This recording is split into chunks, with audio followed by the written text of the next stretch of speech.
Welcome to IMRAN STAR video, or as we call it, ISVi, the collaborative lens on Vancouver.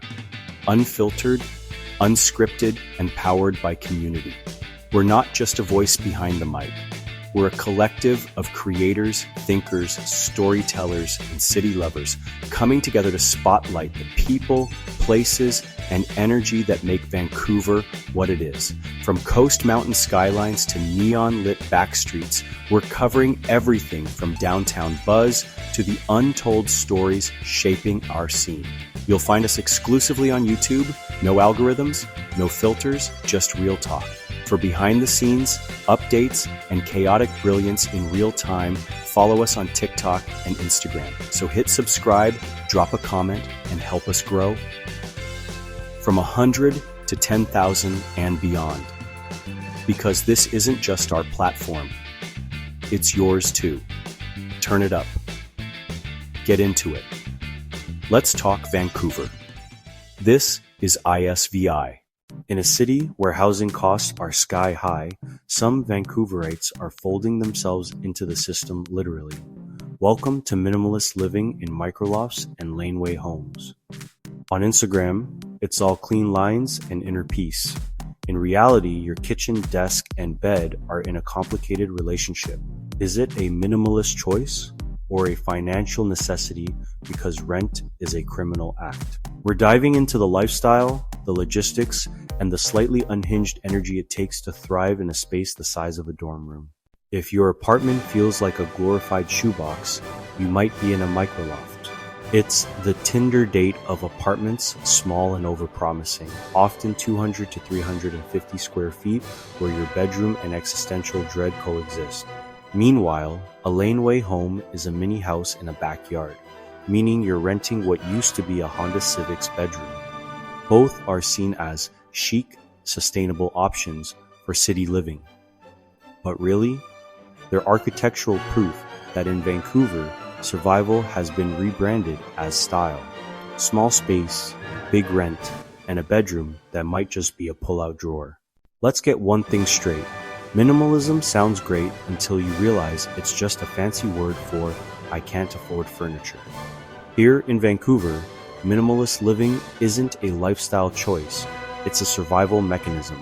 We live with less not because it sparks joy, but because it's all we can fit between the kitchenette and the bathroom door. But there is beauty in the chaos. You learn to prioritize, maximize small joys, and pretend one fork is a bold design decision. Minimalism here isn't a philosophy, it's a coping aesthetic, a sign of resilience, of turning less into enough.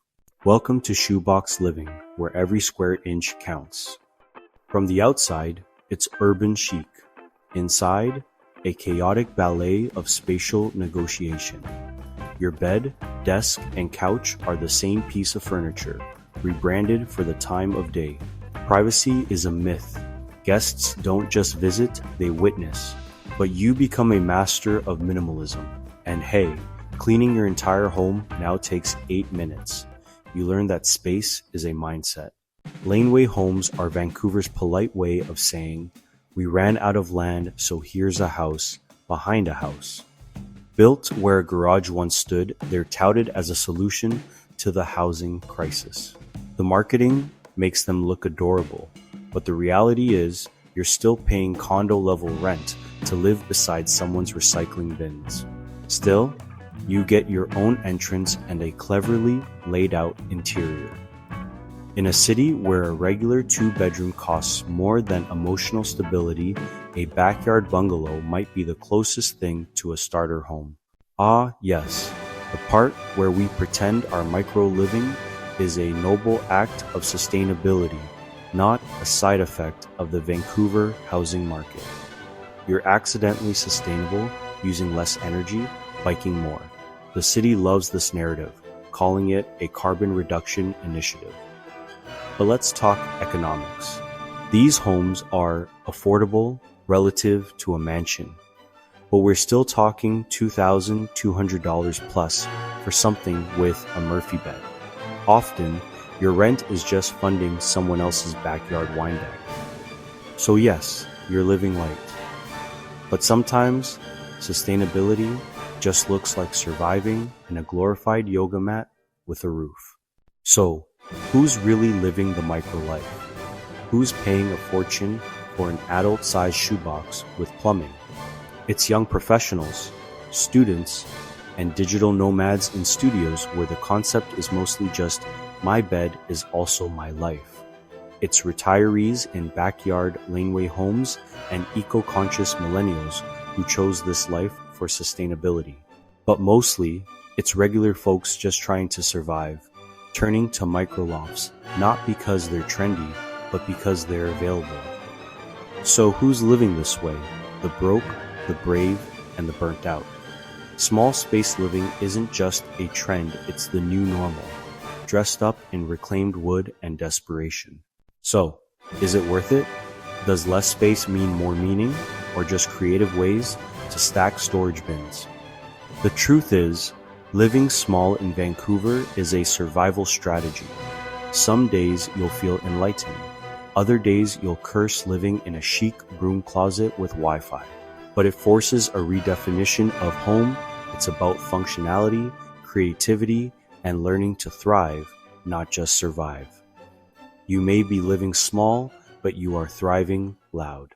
And just like that, the city's pulse slows, but the story doesn't stop.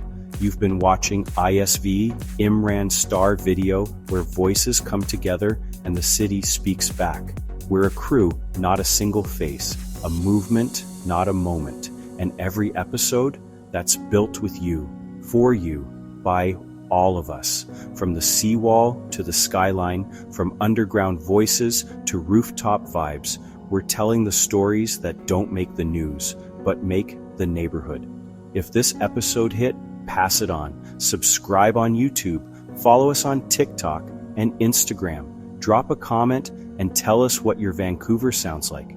We're building this together, clip by clip, story by story, from 100 to 10K to wherever this takes us. When we get there, we all show up. So until the next drop, stay loud, stay collective, and stay in it. This is ISVi, signing off.